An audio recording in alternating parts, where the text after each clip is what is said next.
Welcome to Monk's Temple. Find a comfortable place to rest.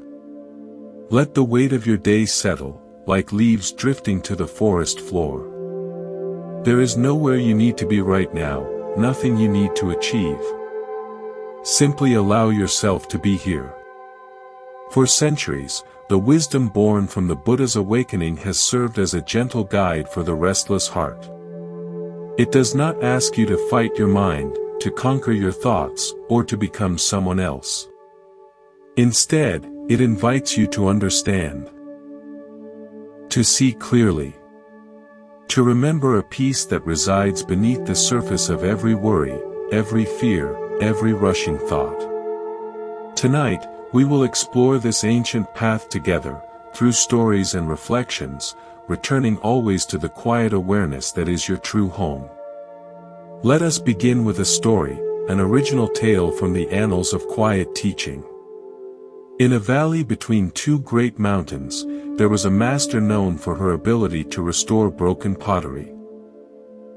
Villagers would bring her cherished bowls and vases, shattered by accident or time, and with patient hands, she would piece them back together. A young man, whose mind felt like a pile of sharp fragments, came to her seeking the same repair. "My thoughts are like this," he said, gesturing to a heap of broken clay. "Can you fix me?" The master handed him a single fragment. "Feel its edge," she said. "Is it sharp?" "Yes," he replied. "Now feel its surface. Is it smooth?" He nodded. "Now hold it to the light. See the color, the tiny specks of mineral within it." He did so, his attention fully on the piece. "Where is the brokenness now?" she asked softly. He looked at her, confused. "It's just a piece of clay. With qualities. An edge, a surface, a color."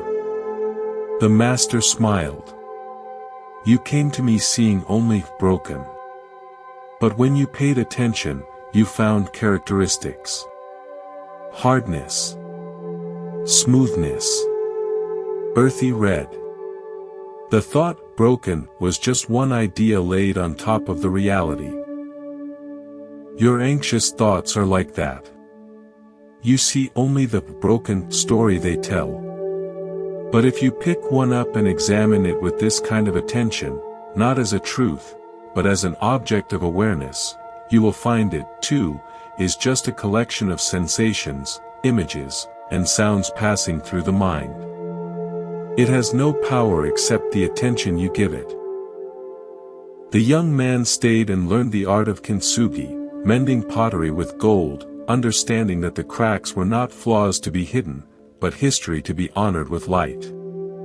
He realized his mind's fractures didn't need to be erased, they needed the gold of mindful attention to transform their meaning.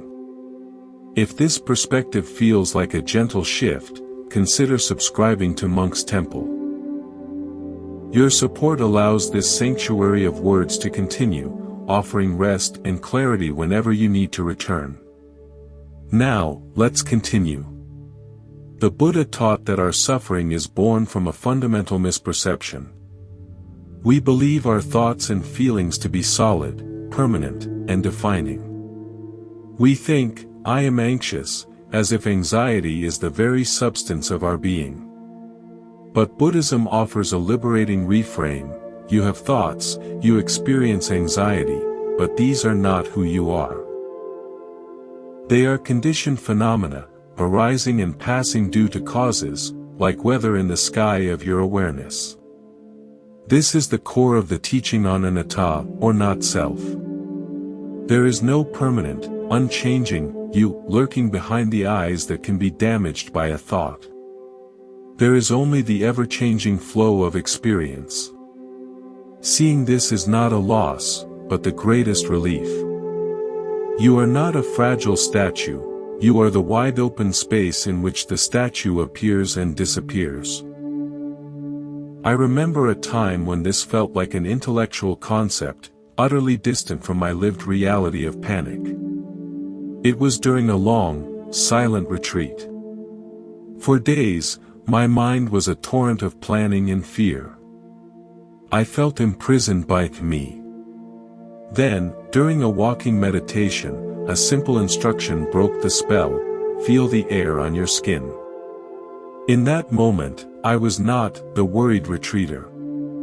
I was sensation, coolness, movement, touch.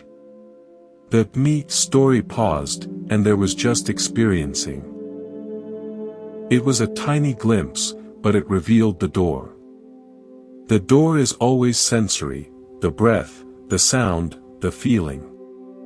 The thought-based self cannot exist there. It only exists in the remembered past or imagined future.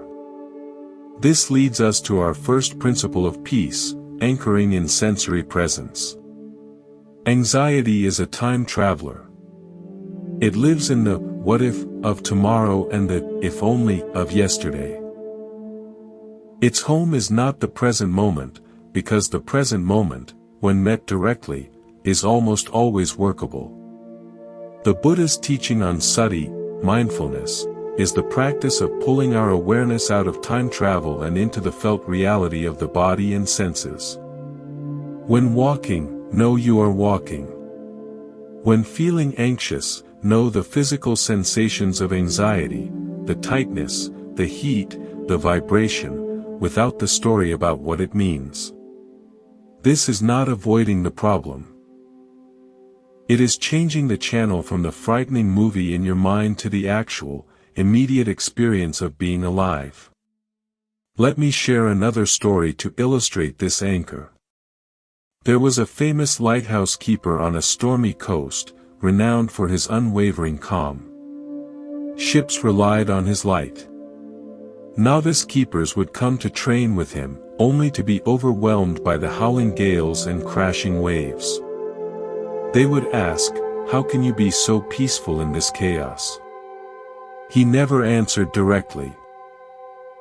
Instead, on their first night, he would give them a simple task: to listen for the specific tone of the bell buoy a mile out to sea, and to count the seconds between its clangs. The trainees would strain to hear through the storm, their focus narrowing to that one sound. In that intense listening, a strange thing happened.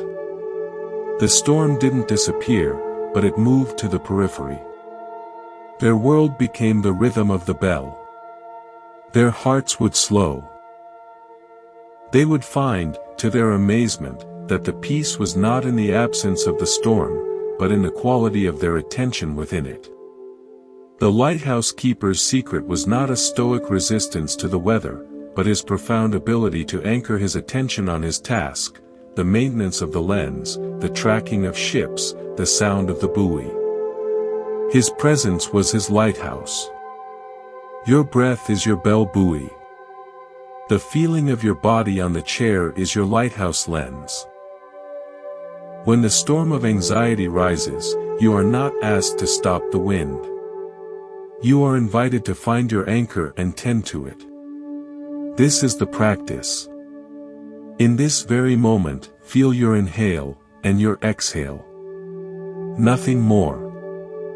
The storm of thoughts may rage around it, but here, in this anchor, there is stability. This is the beginning of calming the restless heart. From anchoring in the senses, we naturally encounter the great, liberating river of Buddhist wisdom, impermanence, or anicca.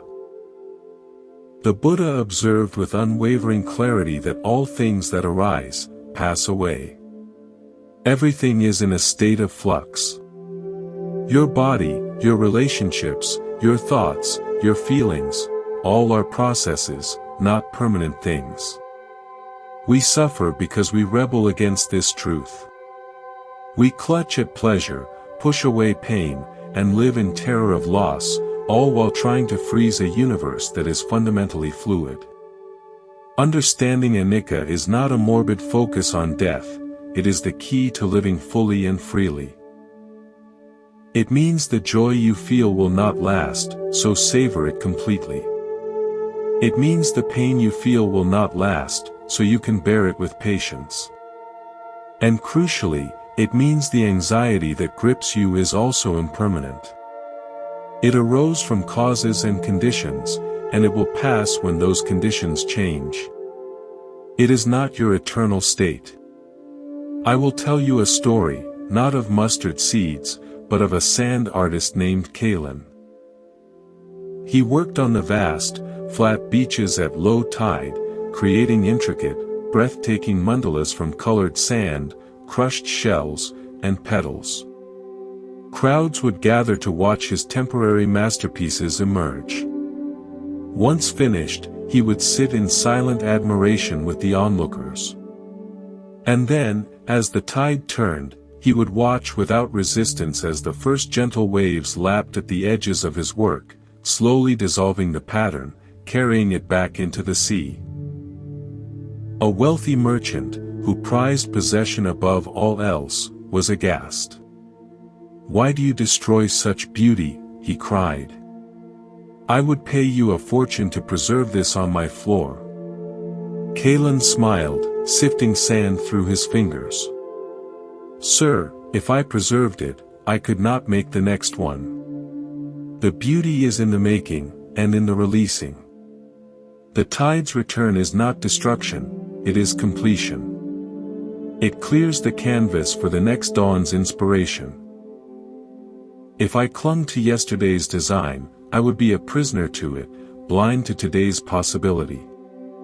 The merchant did not understand, but a young girl in the crowd did.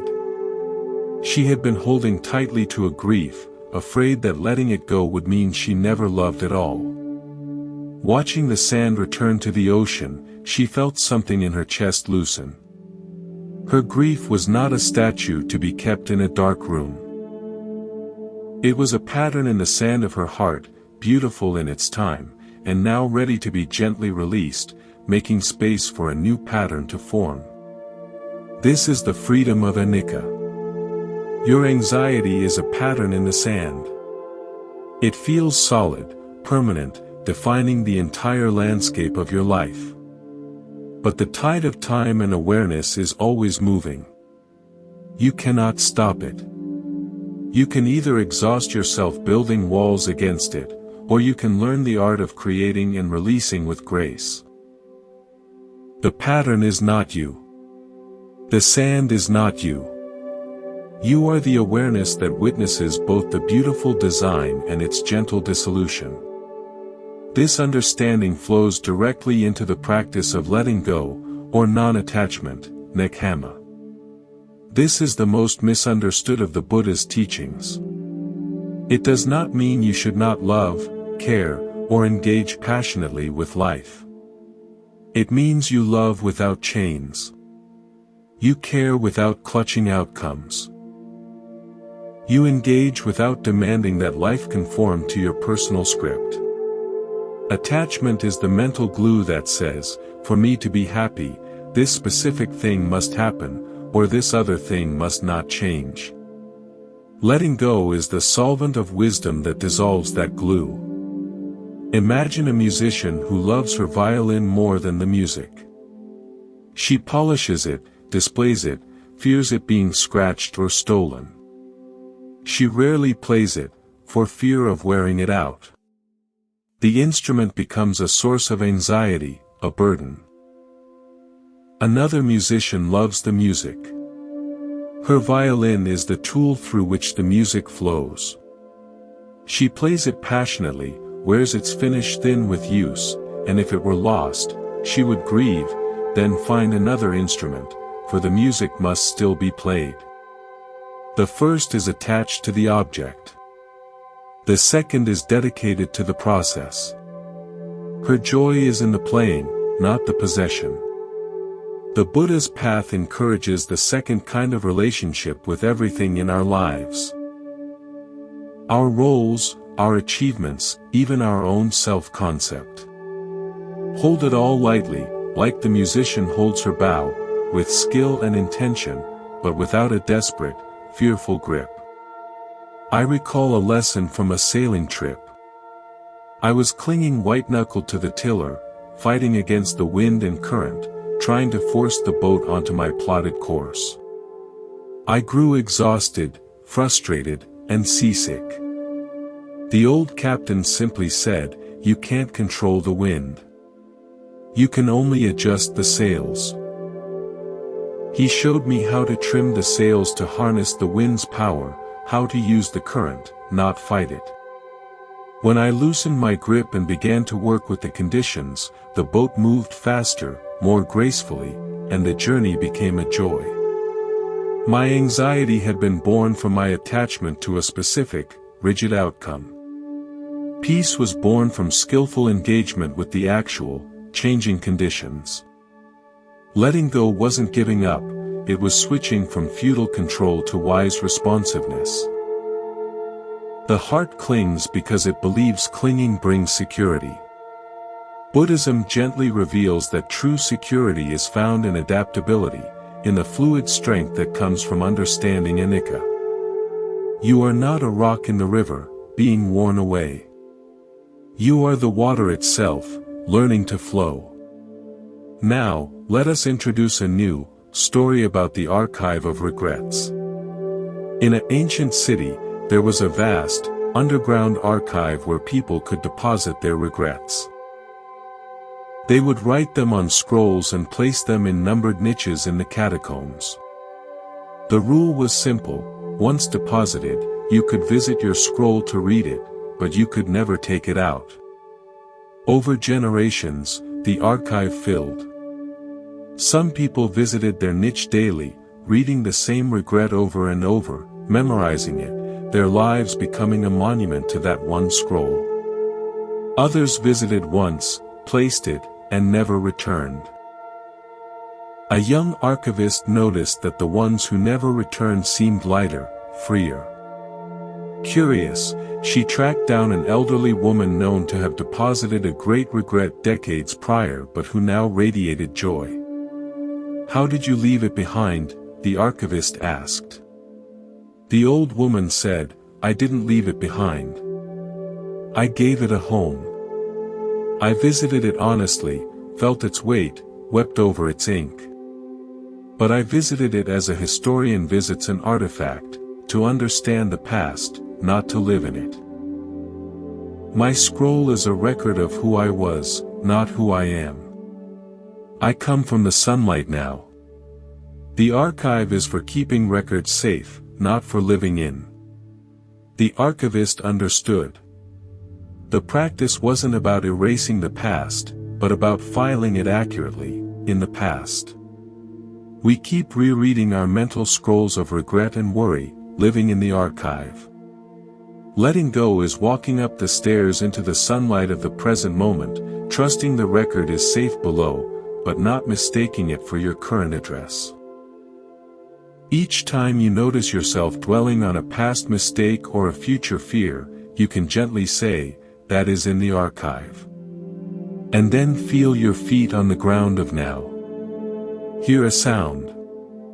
Feel your breath. You have just stepped into the sun. As we learn to release our grip on the changing world, we discover a natural, compassionate space opening within us. This brings us to the heart of karuna and metta, compassion and loving-kindness. The Buddha's path is not a cold, solitary asceticism. It is a warm, interconnected awakening. Metta is the unconditional wish for happiness and well-being, for ourselves and all beings.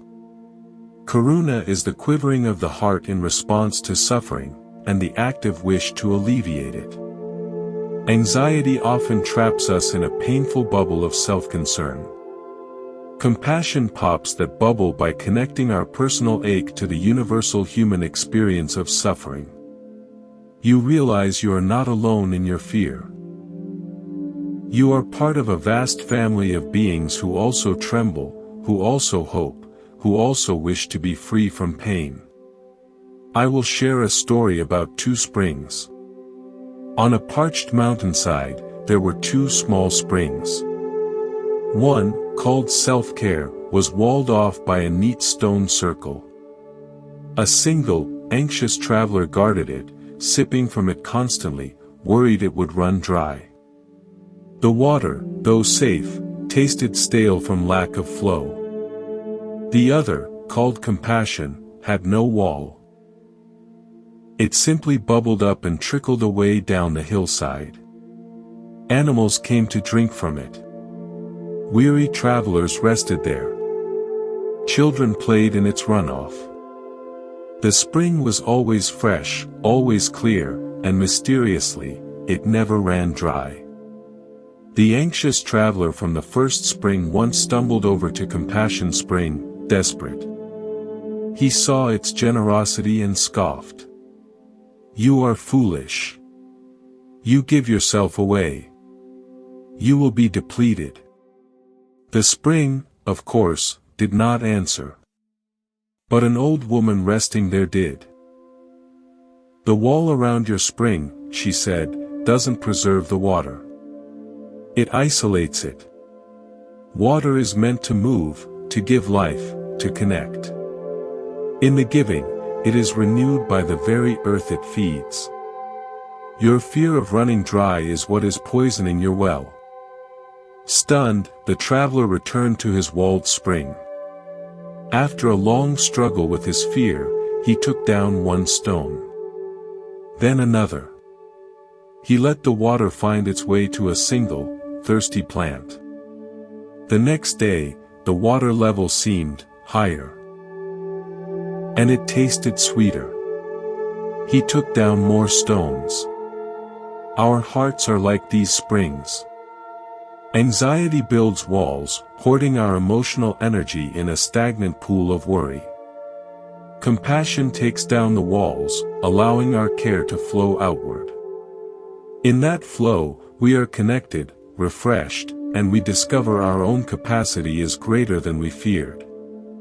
The practice of silently repeating, "May I be safe. May you be happy. May all beings be free from suffering," is the deliberate removal of those stones. It redirects the flow of attention from the cramped space of my problem to the expansive landscape of our shared journey. This leads to a vital insight, the illusion of separation. The anxious mind often feels profoundly alone, uniquely flawed, carrying a burden no one else could understand. This sense of isolation is itself a source of deep suffering. Buddhism teaches pratityasamutpada, dependent origination. Nothing exists in isolation. You are a nexus of relationships. To your parents, the food you eat, the air you breathe, the culture you inhabit, the people who have hurt you, and those who have loved you. Your anxiety did not arise in a vacuum.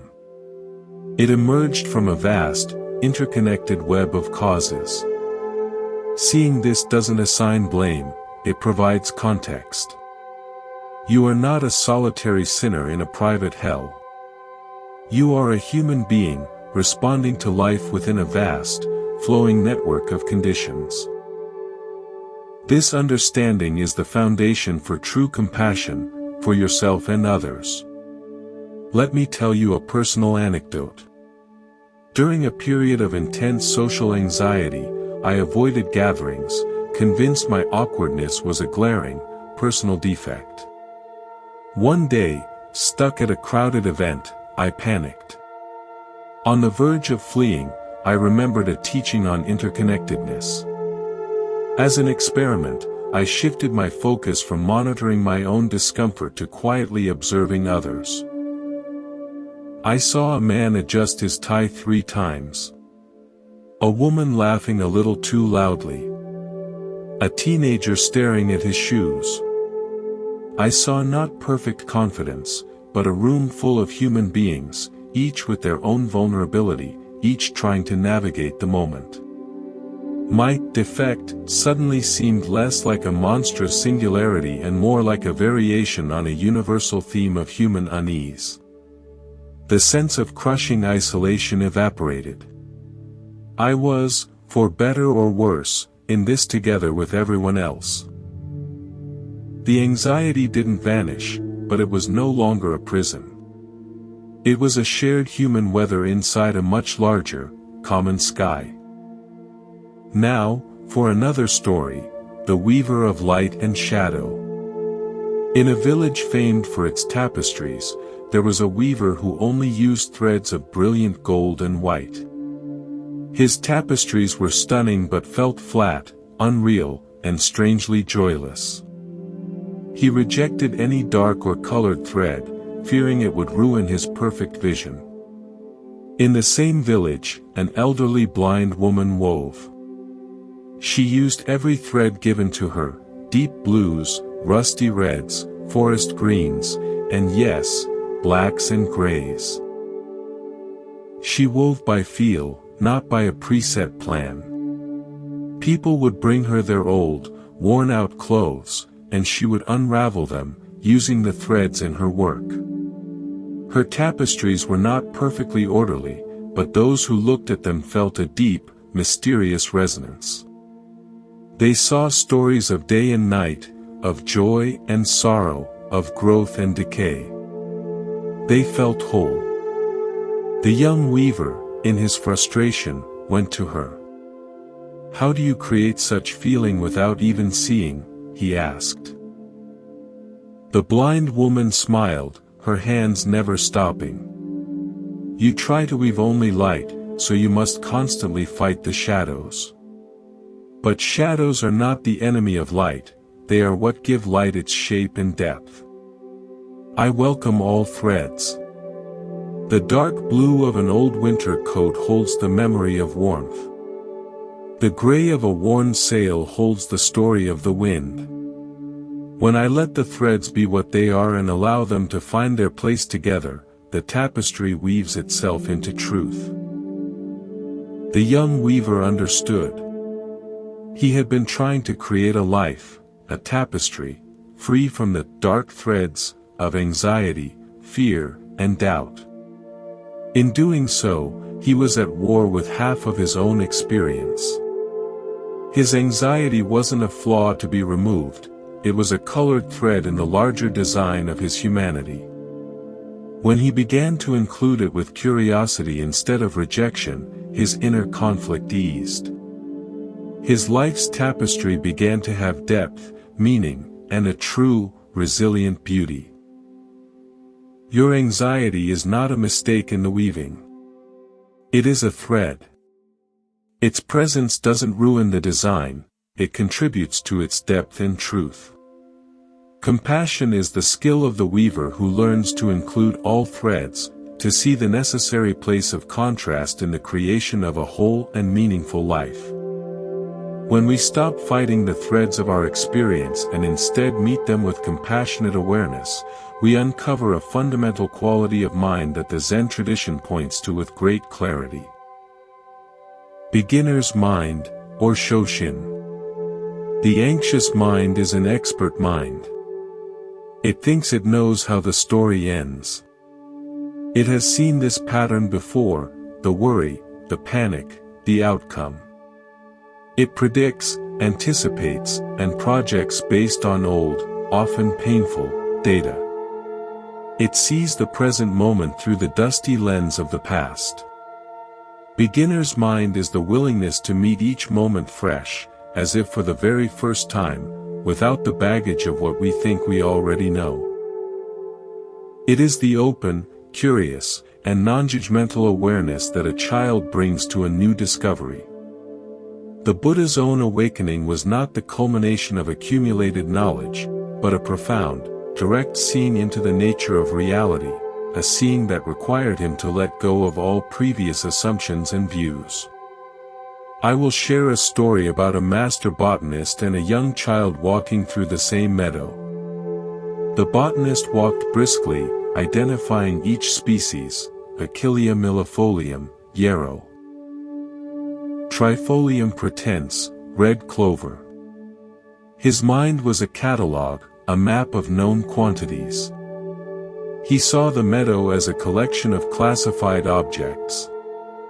He missed the dew clinging to a single spiderweb strung between grass blades. He didn't notice the particular way the light fell on one purple thistle, making it glow from within. The child lagged behind, stopping every few steps. She didn't know names. She touched the fuzzy stalk of the mullein, marveled at the complex symmetry of a daisy, lay down to watch ants navigate a jungle of grass roots. She was in a world of endless wonder, not a classified catalog. The botanist, upon reaching the other side, felt he had efficiently understood the meadow. The child felt she had been in a living, breathing universe of mystery. Who truly saw the meadow? The anxious mind is the botanist, constantly labeling, this is danger. This is a repeat of last year's failure. This is a sign I'm not enough. Beginner's mind is the child, simply experiencing, here is a sensation. Here is a sound. Here is a thought, and what is this? I recall a powerful lesson from a pottery class. I was trying to center the clay on the wheel, a fundamental skill. My mind was full of instructions from books and videos. Apply even pressure. Keep your elbows in. Don't let it wobble. I fought the clay. It fought back, becoming more and more off-center, until it collapsed into a sad, muddy lump. My teacher, seeing my frustration, simply said, forget what you think you know. Just feel the clay. Let your hands learn from its movement, not from your idea of how it should move.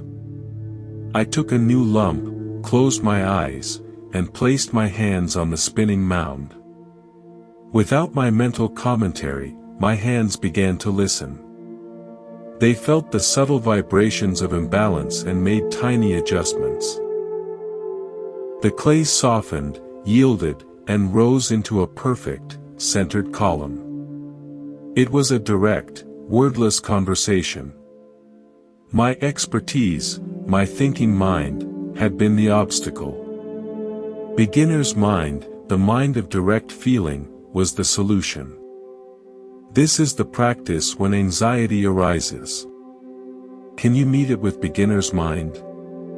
Not with the thought, oh, this is my anxiety, it's going to last for hours and ruin my day, but with a curious, Here is a tightness in the chest. It has a certain shape, a temperature. Here is a rushing thought. It appears, and now it's fading. You are not the botanist labeling the experience as a known, dangerous species. You are the child, exploring the raw, direct sensation of it. In that space of not knowing, of pure observation, the anxiety often loses its familiar, terrifying story and becomes just another passing phenomenon in the field of awareness. Now, let us weave in another original tale, the keeper of the echoing gorge. There was a deep, narrow gorge where sounds echoed magnificently. If you shouted in anger, the gorge would send back a chorus of raging voices. If you sang in joy, it would return a symphony of happiness. A hermit lived at the gorge's rim. He was known as the keeper, though he kept nothing. People would come to shout their frustrations into the void, and be dismayed by the angry echo that returned. They'd leave more agitated.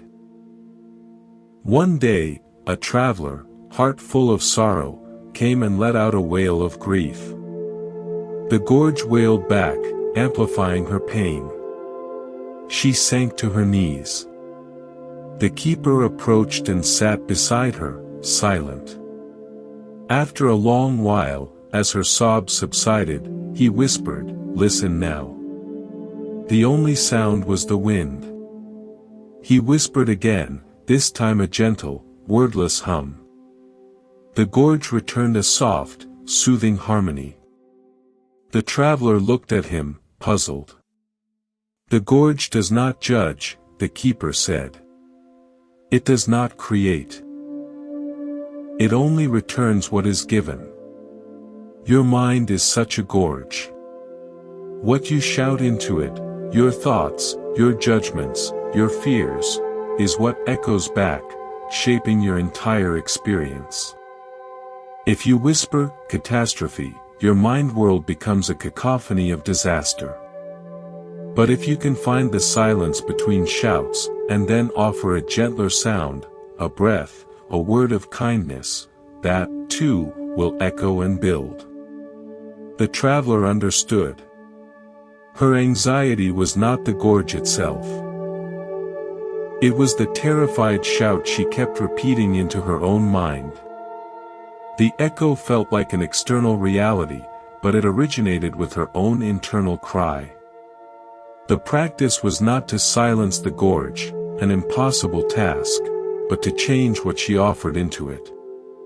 To pause after the shout of fear, find the quiet, and then offer the whisper of her own breath, the gentle hum of, "It's okay." Your mind echoes what you feed it. The practice of beginner's mind is the practice of offering a fresh, gentle attention instead of the same old, frantic shouts of judgment and prediction.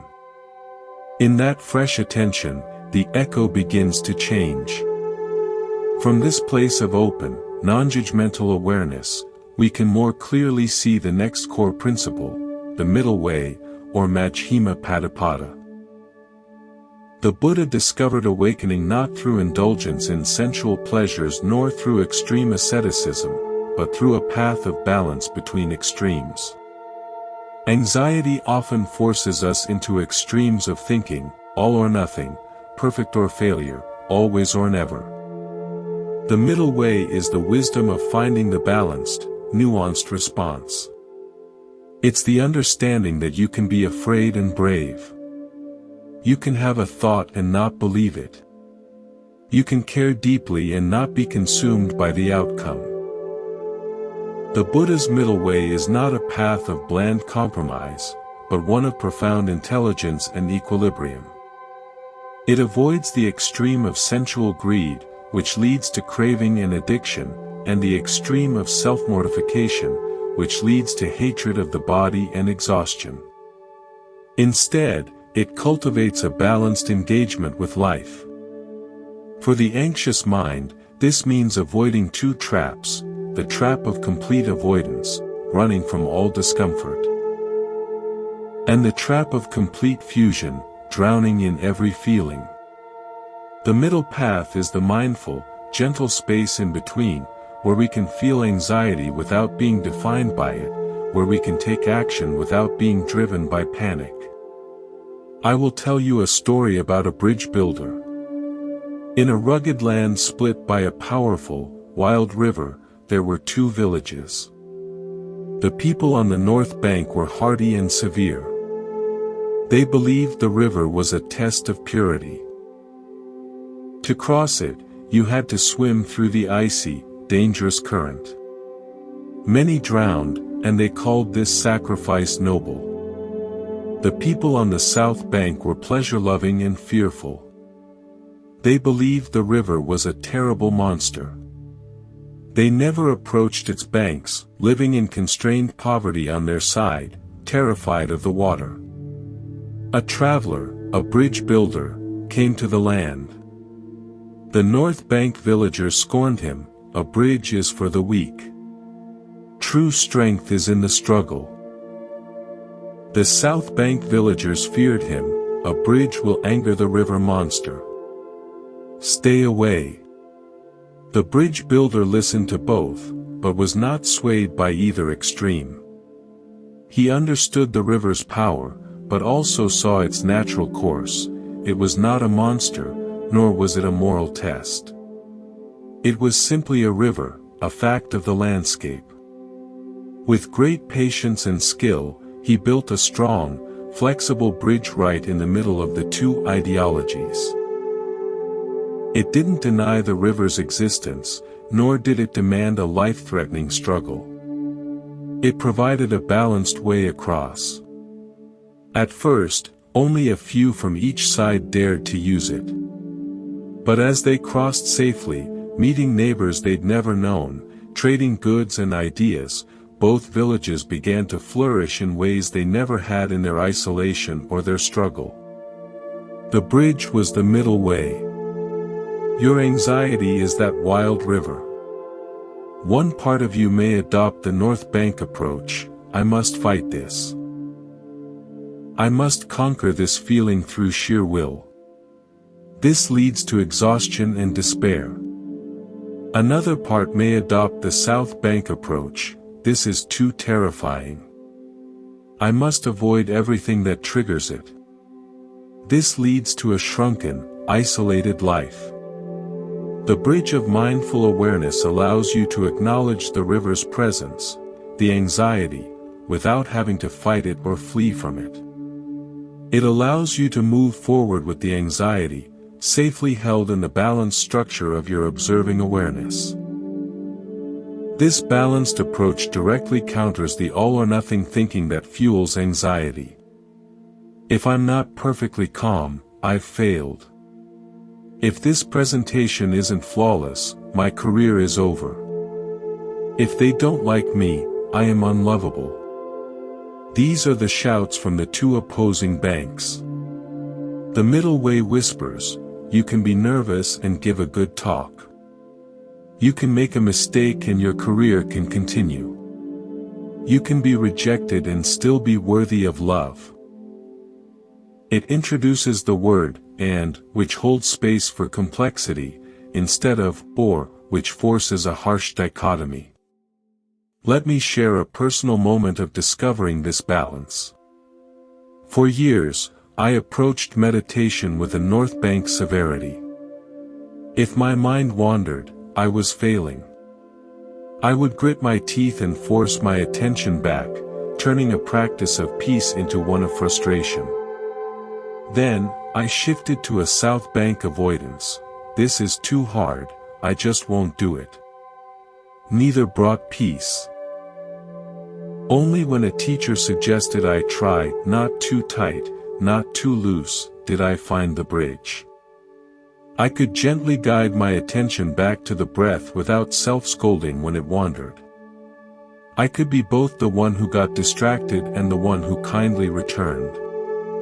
The practice became sustainable, even joyful. The middle way is the art of finding that just right tension, engaged but not forceful, relaxed but not negligent. Now, for a story about the two gardeners. In a town, there were two renowned gardeners. Ilara was a gardener of control. Her garden was geometrically perfect. Every rose was staked, every hedge sculpted into sharp angles. She fought weeds with fury and poisoned any insect that dared appear. Her garden was a still, beautiful, and silent museum. Leo was a gardener of balance. His garden was a riot of color and life. Flowers grew in clusters, vegetables mingled with herbs. He pulled some weeds but left others that attracted butterflies. He introduced ladybugs to manage aphids. His garden hummed and buzzed with vitality. A great drought came. Ilara's garden, dependent on her constant, rigid control and chemical interventions, withered quickly. The soil, deprived of natural life, turned to dust. Leo's garden, however, struggled but endured. The deep roots of his diverse plants, the healthy soil teeming with organisms, the natural balance of pests and predators, created resilience. When the rains finally returned, his garden burst back to life faster than ever. Ilara stared at her barren plots in despair. Leo offered her a handful of seeds from his most resilient plants. "The soil must live first," he said. "A garden is not a thing you impose. It is a relationship you tend. Our minds are gardens." Anxiety often makes us into Ilara, trying to rigidly control every thought and feeling, exterminating any weed of discomfort. This creates a fragile, sterile inner landscape that collapses under stress. The middle way is Leo's approach. It involves tending the soil of awareness with kindness, allowing a diversity of experiences, even uncomfortable ones, understanding that natural balance, not total control, creates true resilience. You don't have to kill the weed of a worried thought. You can simply notice it, and perhaps see what it reveals about the condition of your inner soil. This balanced tending leads to a mind that can weather droughts and eventually flourish. This balanced, resilient mind is what allows us to fully embrace the present, which brings us to a cornerstone of practice, the refuge of the present moment. The past is a memory trace. The future is a mental projection. The only moment that is ever real, the only moment you can ever actually live in, is now. Anxiety is the ultimate time traveler, abandoning the present to live in the terrifying imaginary futures it constructs. The present moment, when met directly, is almost always bearable. Often, it is more than bearable, it is rich with simple, overlooked peace.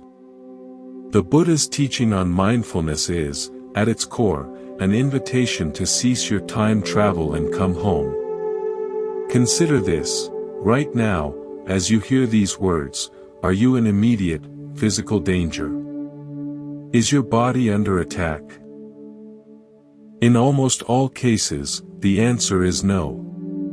The body is safe, breathing, supported.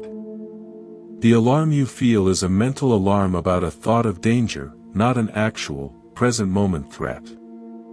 The practice is to feel the safety of the body now, to hear the sounds in the room now, to see the play of light now. This isn't denial of real problems, it is a strategic return to your base of operations, the only place from which you can actually respond to life.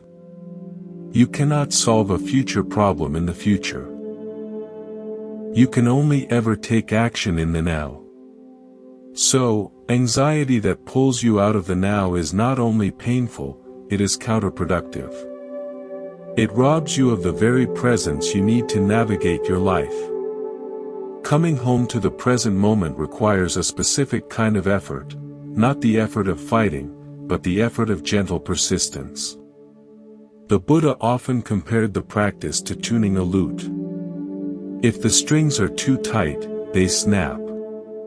If they are too loose, they make no sound. The path to peace is found in tuning the mind with steady, patient, and gentle application. You will wander. 1,000 times a day, your attention will be pulled into the past or future. The practice is not to curse the wandering, but to celebrate the noticing, and with great kindness, guide it back. Each return is a victory. Each moment of noticing you are lost is, paradoxically, a moment of being found. I will share a story about learning a language. A man moved to a foreign country. At first, every conversation was a storm of unfamiliar sounds. He would grasp a word here or there, but mostly he felt lost, anxious, and separate. He wanted fluency immediately, and his frustration was immense. His teacher said, "You are listening for sentences. First, listen for just one word. Just one, each day." So, the man began. One day, his word was, bread. He heard it at the bakery, at the cafe, in the market. The chaotic noise began to have a single, familiar anchor. The next day, his word was, street. Again, he heard it everywhere. Slowly, one anchored word at a time, the storm of sound began to organize itself into recognizable patterns. He stopped demanding fluency and began appreciating each small recognition. Within a year, he was conversing comfortably. His anxiety had not been overcome by a grand effort of will, but dissolved by gentle, persistent attention to one small, manageable piece of the whole. Your mind's chatter is that foreign language. Trying to understand it all, control it all, or stop it all at once is overwhelming. The practice is to pick one anchor, the breath, a sound, the feeling of your hands, and return to it, 1,000 times a day. Not with frustration, but with the gentle persistence of a language learner recognizing a familiar, simple word. Ah, breath. There you are. Welcome back. This gentle persistence builds what we might call mental muscle memory. Just as a musician's fingers learn the scales until they can play without conscious thought, your mind can learn that scale of returning to presence. At first, it is clumsy and requires constant thought. But with repetition, the return becomes more graceful, more automatic. The space between being lost in thought and noticing you are lost grows shorter. The moment of choice, to follow the thought or to return to the anchor, becomes clearer. This is not suppression, it is cultivation. You are not building a wall against thoughts, you are cultivating a garden of awareness where thoughts can come and go without taking over. Now, let's explore this through an story, the cartographer of the inner wind. There was an island people who lived in fear of the great winds that swept across their home. The winds were unpredictable, sometimes a breeze, sometimes a gale. They built heavy, windowless huts and spent their days in gloomy anticipation, trying to predict and resist the winds. A stranger washed ashore, a cartographer by trade. He was fascinated by the winds, not afraid. While the villagers huddled inside, he would stand on the cliffs with strips of cloth, watching how they danced. He noted the time of day, the season, the temperature. Over months, he did not try to stop the wind, but to understand its patterns. He created a beautiful, intricate map that showed not the land, but the flows of the air, where the gentle drafts were, where the strong channels ran, which valleys offered shelter. He presented it to the villagers. At first, they scoffed. The wind cannot be mapped. It is chaos. But one young woman, tired of fear, studied it. She used the map to build a new home, not windowless, but with shutters positioned to catch the cool summer breezes and walls angled to deflect the winter gales. She planted a garden in a spot the map showed was always calm. Her life became one of harmony with the wind, not fear of it. Slowly, others followed. They did not conquer the wind, but they learned to live intelligently within it. Your anxiety is that inner wind. The instinct is to build a windowless hut, to numb, to avoid, to suppress. The practice of gentle persistence is the work of the cartographer. It is the non-judgmental observation of your own inner weather. Ah, when I think about work, the wind picks up. When I feel the sun on my skin, it calms. This thought is a gust from the north, cold and sharp. This memory is a warm southern breeze. You are not fighting the climate. You are learning its patterns so you can build a wiser, more flexible life within it.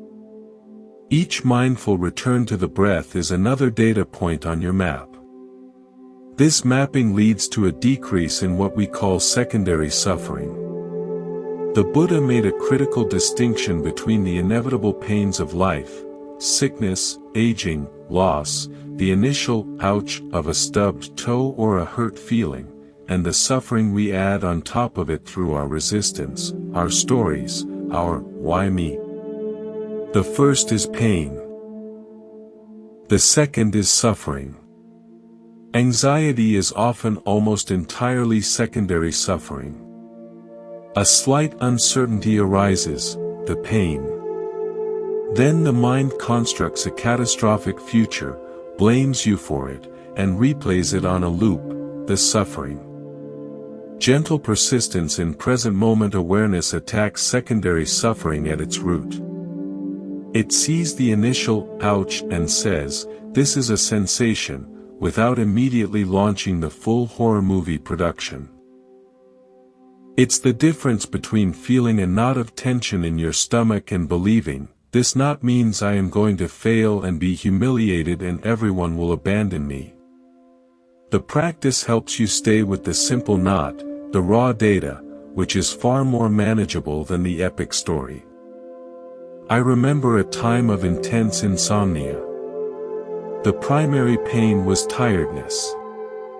The secondary suffering was the frantic, looping narrative, "I'll be useless tomorrow. This is ruining my health. Why can't I just sleep? Everyone else is asleep." This story generated panic, which guaranteed more wakefulness. One night, in despair, I let go of the story. I simply paid gentle, persistent attention to the sensations of lying in bed, the weight of the blanket, the sound of my breath, the faint light through the blinds.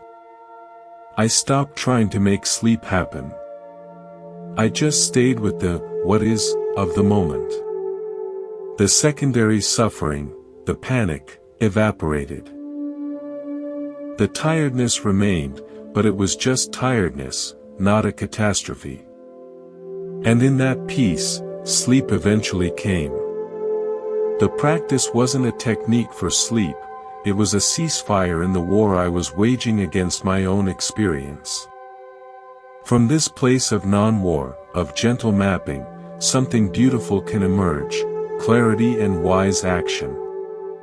A mind not churned by secondary suffering is a clear mind. It sees what is actually needed. It's like the surface of a pond after the wind dies down. You can see all the way to the bottom. From this clarity, action arises that is appropriate, timely, and compassionate, rather than reactive, frantic, or avoidant. This is what the Buddha called sammakamanta, right action. It springs naturally from a calm heart. When the inner winds are mapped and the waters of the mind begin to settle, we start to see with clarity. This clarity is not an intellectual understanding, but a direct perception of how things are. From this place, our relationship with the world transforms. We move from reacting out of fear to responding from wisdom. This is the essence of wise action, sammakamanta. The anxious mind is often either paralyzed or frantic, both states that lead to unskillful action or harmful inaction. Wise action is the middle path between these extremes. It is the calm, considered, and compassionate movement that arises when we are fully present and clear-seeing. The Buddha included this as a key part of the Noble Eightfold Path because peace is not passive, it is expressed through how we live in the world. Consider a pond covered in a layer of leaves and debris. If you try to see the bottom by thrashing about, you only stir up more mud and the leaves swirl into new patterns, obscuring your view further. This is frantic, reactive action. If you simply avoid the pond, you never see it at all. This is paralytic inaction. Wise action is to sit patiently by the bank, allowing the sediment to settle and the leaves to drift to the edges on their own. Then, with clear water, you can see the stones, the plants, the fish. You see what is actually there. And from that seeing, you might gently remove a piece of trash, or plant a beneficial water lily, or simply appreciate the beauty. The action is minimal, precise, and effective because it is based on clarity, not on the disturbance of fear or avoidance. I will tell you a story about a town with a mysterious, locked clock tower.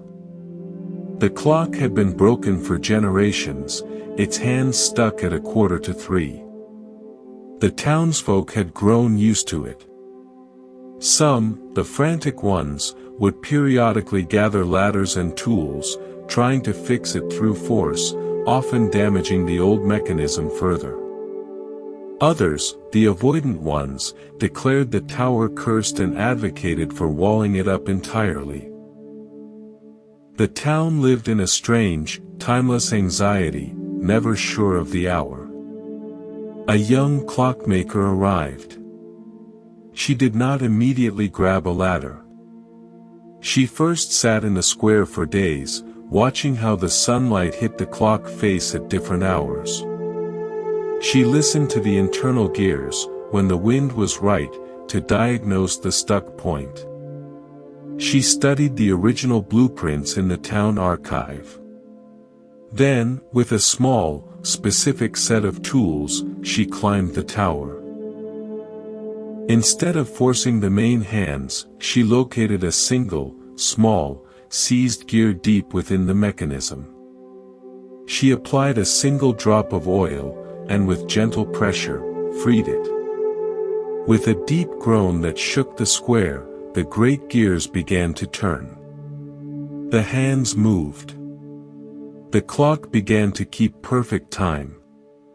Her action was not grand or forceful, but it was profoundly wise because it was based on patient observation and understanding of the true cause of the problem.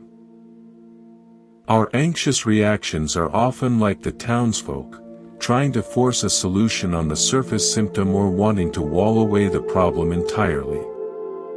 Wise action is the clockmaker's approach, patient observation to understand the root cause, followed by a minimal, precise, and skillful intervention. This relates directly to a personal memory. I once faced a conflict that caused me deep anxiety. My frantic mind wanted to send a long, defensive email immediately. My avoidant mind wanted to ghost the person entirely. Both felt terrible. Remembering the teaching on wise action, I forced myself to wait. I took a walk. I slept on it. I let the sediment of my emotional reaction settle. In the clarity of the next morning, I saw my own role in the misunderstanding more clearly, and I saw what the other person might truly need. My response, when I finally sent it, was 3 concise, kind, and clear sentences. It resolved the issue immediately. The frantic email would have escalated it. The avoidance would have let it fester. Wise action was the product of a mind that had been given space to become clear. From the space of clarity and wise action, we can turn our gaze to a liberating Buddhist insight that dismantles the very engine of anxiety, the fading of I, me, and mine. At the heart of our worry is a fragile, constructed character we call me. We believe this me is solid, continuous, and of utmost importance. We believe its desires must be met, its image protected, its story defended. What will happen to me? What do they think of me? Why is this happening to me? This sense of a separate, enduring self is called curated in the Buddha's teachings, the view of self. Anxiety is often the alarm system for this perceived self. But as we practice, observing thoughts arise and pass, seeing feelings come and go, noticing how even our personality shifts with context, we start to see that this me is not a thing, but a process. It's a verb, not a noun. It's a constantly changing stream of memories, preferences, habits, and sensations, with a label attached. Seeing this directly is profoundly freeing. The weight of being the central, permanent character in a drama of threat and defense begins to lift. Imagine you are at a play, so absorbed in the story that you forget you're in a theater. You feel the hero's fear, the villain's menace, the urgency of the plot. This is identification. Now imagine you remember you're in a theater. You see the sets are painted canvas, the lights are rigged, the actors are people following a script. The tension in your body releases. You can still enjoy the play, but you are no longer lost in it. Your practice of mindfulness is the moment of remembering you're in the theater. The anxiety is part of the script playing out on the stage of your mind. When you see it as a script, a conditioned pattern of thoughts, and not as ultimate reality, its power to terrify diminishes. You are the aware space watching the play, not the character in the play. Now, for a story about the Master of Mirrors. In a castle of illusions, there lived a master who created rooms of ever-changing mirrors. Guests would enter and see endless reflections of themselves, taller, shorter, wider, distorted, multiplied into infinity. Most would become fascinated, terrified, or obsessed with these images, trying to find the real one, or becoming dizzy with the confusion of selves. They would leave exhausted, unsure of who they were. The master's apprentice once asked, "Which mirror shows the true self?" The master did not answer. Instead, he led the apprentice into the center of the room and said, "Close your eyes." In the darkness, the apprentice could not see any reflections. "Now," said the master, "feel the floor beneath your feet. Feel the air on your skin. Hear the silence behind the echo." The apprentice did so. "Now tell me," whispered the master, "where is your self in this?" The apprentice was quiet. With eyes closed, the endless parade of images ceased. There was only simple, direct experiencing. "The mirrors," the master said, "show only reflections of reflections, light bouncing off surfaces. The hue that gets lost in them is just another reflection. The hue that can close its eyes and feel the floor, that is prior to all mirrors. That is what you are. Don't seek yourself in the reflections. Rest as the one who sees. Our thoughts, moods, and self-concepts are those mirrors, endless, shifting reflections. Anxiety is the desperate search through those mirrors for a stable, acceptable image. The practice is the closing of the eyes, the turning of attention inward to the non-reflective awareness that is doing the seeing. In that space, the question, "What will happen to me?" loses its gripping urgency, because the solid me it refers to is seen as just another reflection, not the fundamental reality. This fading of self-centered concern naturally gives rise to our next, and perhaps most healing, quality, gratitude, katanuta. When the frantic me relaxes its grip, we begin to notice the incredible web of support that holds us in every moment. The air that fuels our body, the earth that supports our feet, the countless beings and efforts that provide our food, shelter, and comfort. The Buddha taught gratitude as a sublime state of mind, a direct antidote to the mind of lack that anxiety breeds. Anxiety says, "I don't have enough safety, enough time, enough certainty." Gratitude whispers, "In this moment, look at what is already given. Let's complete our journey." Gratitude is not a naive ignoring of difficulty. It is a conscious choice to widen the lens of our attention beyond the narrow focus of lack, and to acknowledge the supporting ground of our existence. In the clear space left when self-concern softens, gratitude arises naturally, like wildflowers in a cleared field. It connects us back to the world, to the flow of giving and receiving that is life itself. The Buddha encouraged reflection on our blessings, not to create a positive fantasy, but to correct the mind's innate negativity bias. Its tendency, forged for survival, to spot the single thorn and miss the entire rose. So, let us end with a final, gentle story of integration, a story about the night ferryman. For years, a man was terrified of crossing the wide, dark river that separated his home from the village where he worked. He would stand on the bank at dawn, heart pounding, dreading the ferry ride. The ferryman, an old man with eyes like still water, noticed his fear. One evening, as the fearful man boarded last, the ferryman did not immediately push off. "Sit," he said, pointing to a spot at the very front. "And tonight, do not look at the far shore. Do not look at the water. Look only at the lantern hanging from the bow of this boat." The man, desperate for any relief, obeyed. He fixed his eyes on the flame inside the weathered glass, its warm, steady glow cutting a small circle of light in the immense darkness. As the ferry slid into the black current, he kept his gaze on that lantern. He felt the boat move, heard the water lap against the hull, but his world was the circle of light.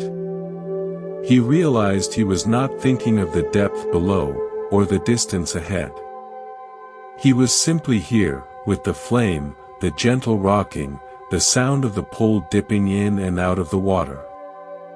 For the first time, the crossing was not an ordeal to be endured, but an experience, quiet, rhythmic, almost peaceful.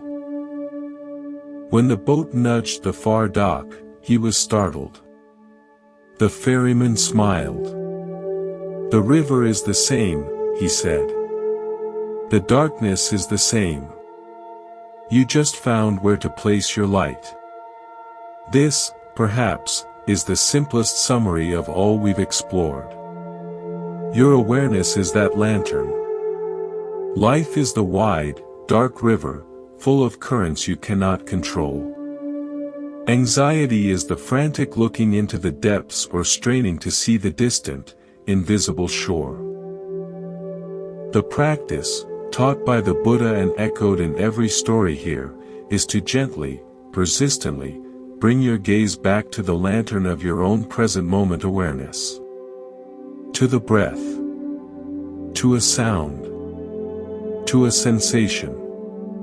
This small circle of light is your boat, your sanctuary, your vehicle across. You don't have to illuminate the whole river. You just have to trust the light you have, and tend to it. We have traveled through many concepts. The illusion of solidarity with thought, anchoring in sensory presence, impermanence, letting go, compassion, beginner's mind, the middle way, gentle persistence, wise action, the fading of I, and gratitude. These are not separate teachings, but interconnected facets of one reality, the reality of a mind that can be at peace when it stops arguing with what is, and rests in its own nature. The Buddha's final teaching was, Apamadina Sampadetha, strive on with diligence.